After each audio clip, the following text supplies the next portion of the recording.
Welcome to Madison City Channel's Know Your Candidate interviews, co-sponsored by the League of Women Voters of Dane County. I'm the interviewer, Marilyn Townsend, and I would like to introduce Melissa Ratcliff, running for the State Assembly in District 46. Welcome, Melissa. As we begin, please tell our viewers what educational, occupational, and civic experiences you have that qualify you for this office, including your experience working with diverse communities. Thank you, Marilyn. So I'm Melissa Ratcliff. I'm running for State Assembly to continue the work on issues that my neighbors and district care about, including the fight for our shared progressive values. Voters have elected me 3 times to the Dane County Board and Cottage Grove Village Board, serving in an area of District 46. This is the community where I'm living and raising my family. Family and community are really important to me. So my background a little bit is I was born in Green Bay. My parents divorced when I was really young, so my mom and I moved to Wausau, where I grew up and graduated from Wausau East High School in 1995. I moved to the Madison area and started working a 3rd shift job. And I decided to go to Madison College to become a paralegal, which was a good decision because I've been at the same law firm now as a paralegal for more than 20 years. Also, during my 3rd shift job, I met my husband. His family lives in Cottage Grove. So when we decided to start a family, we moved to the Cottage Grove area to be closer to family while we raised our children. And my mom also moved down to this area to be close to us. My son recently graduated from Monona Grove High School, and my daughter recently graduated or completed 8th grade at Glacial Drumlin School. I'm a member of numerous community groups in our district, and in all of my public service, I've made it a priority to listen to my constituents who are also my neighbors and friends so that I can represent them effectively. When I talk with people at their doors, they tell me they're concerned about a number of issues that affect them personally, including defending our reproductive rights, ending gun violence, supporting our teachers and kids by fully funding our public schools, protecting our clean air and water, and supporting our Wisconsin families by affordable health care, affordable childcare, and housing. My goal as a public servant is to listen in order to lead. And I value and prioritize the concerns that people share with me and the issues that they care most about. And as representative of District 46, I'll stand up for the rights of our district and be a strong voice. Thanks. Thank you. What specific changes would you support to ensure voters are able to cast their ballots and have confidence in the outcomes of our elections? What experiences have you had with election administration that inform your response? Sure. Well, there's a lot that the legislature could do to help voters feel that their vote is safe and secure. I have worked at the polls when I'm not on the ballot, and if anybody does have concerns about that, they should go and work the polls because they'll see that our clerks are terrific, and all the poll workers and volunteers do a great job. Our elections are safe and secure. But one way to increase access to voting is to institute fair maps and end gerrymandering.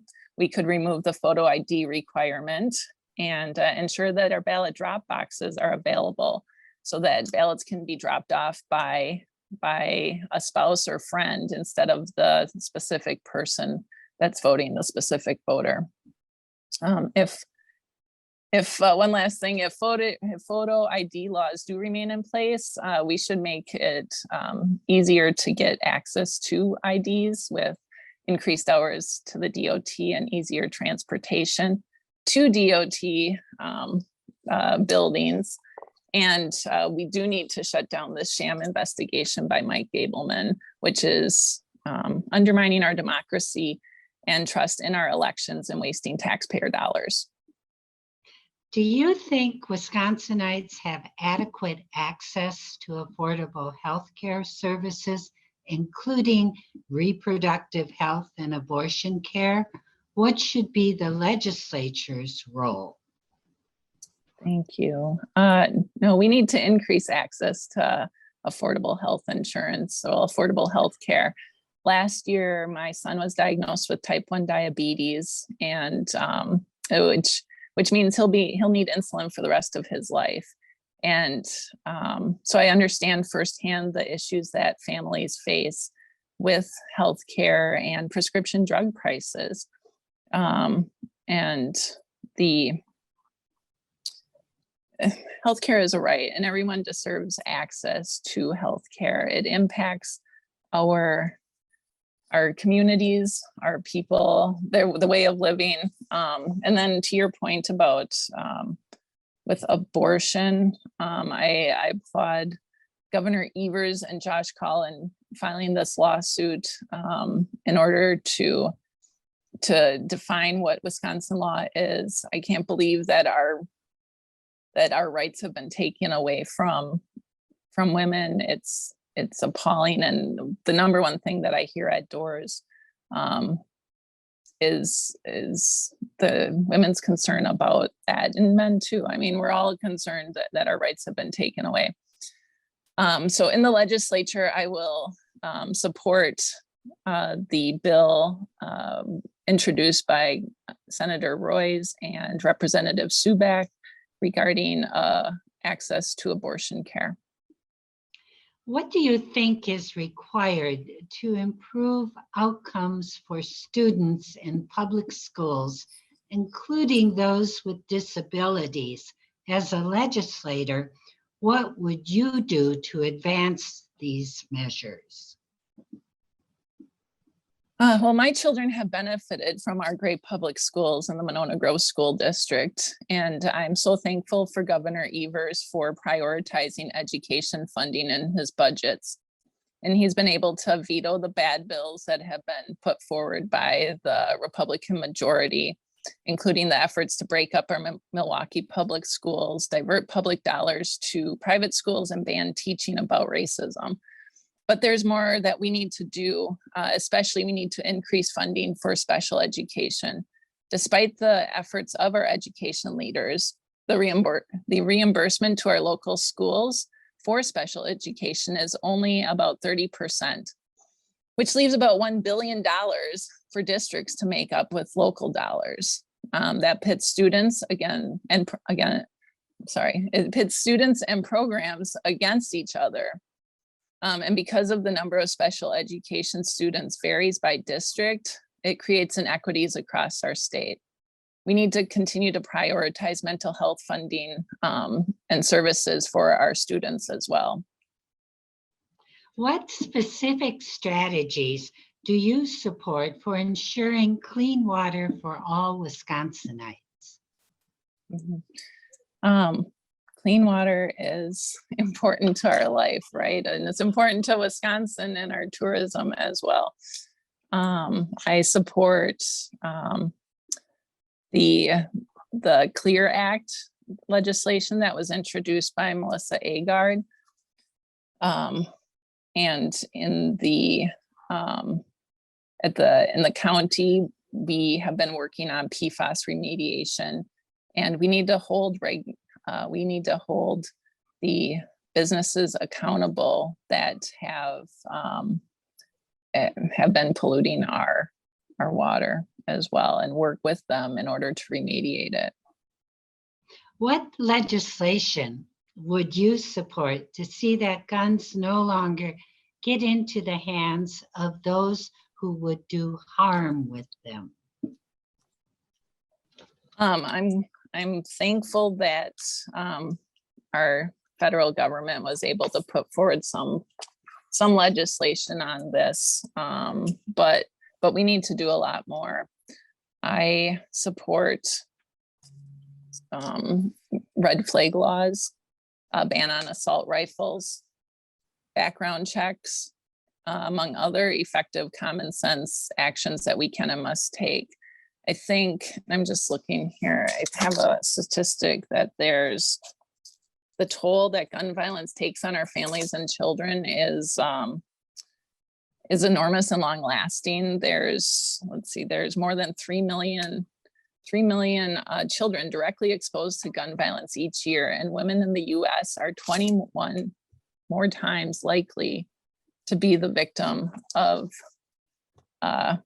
or killed by a gun than women in other high income countries. I mean, we need to do better in the US here, and the federal government's law is a first step. And I'm really thankful that they put funding in for mental health as well, mental health treatment in our schools.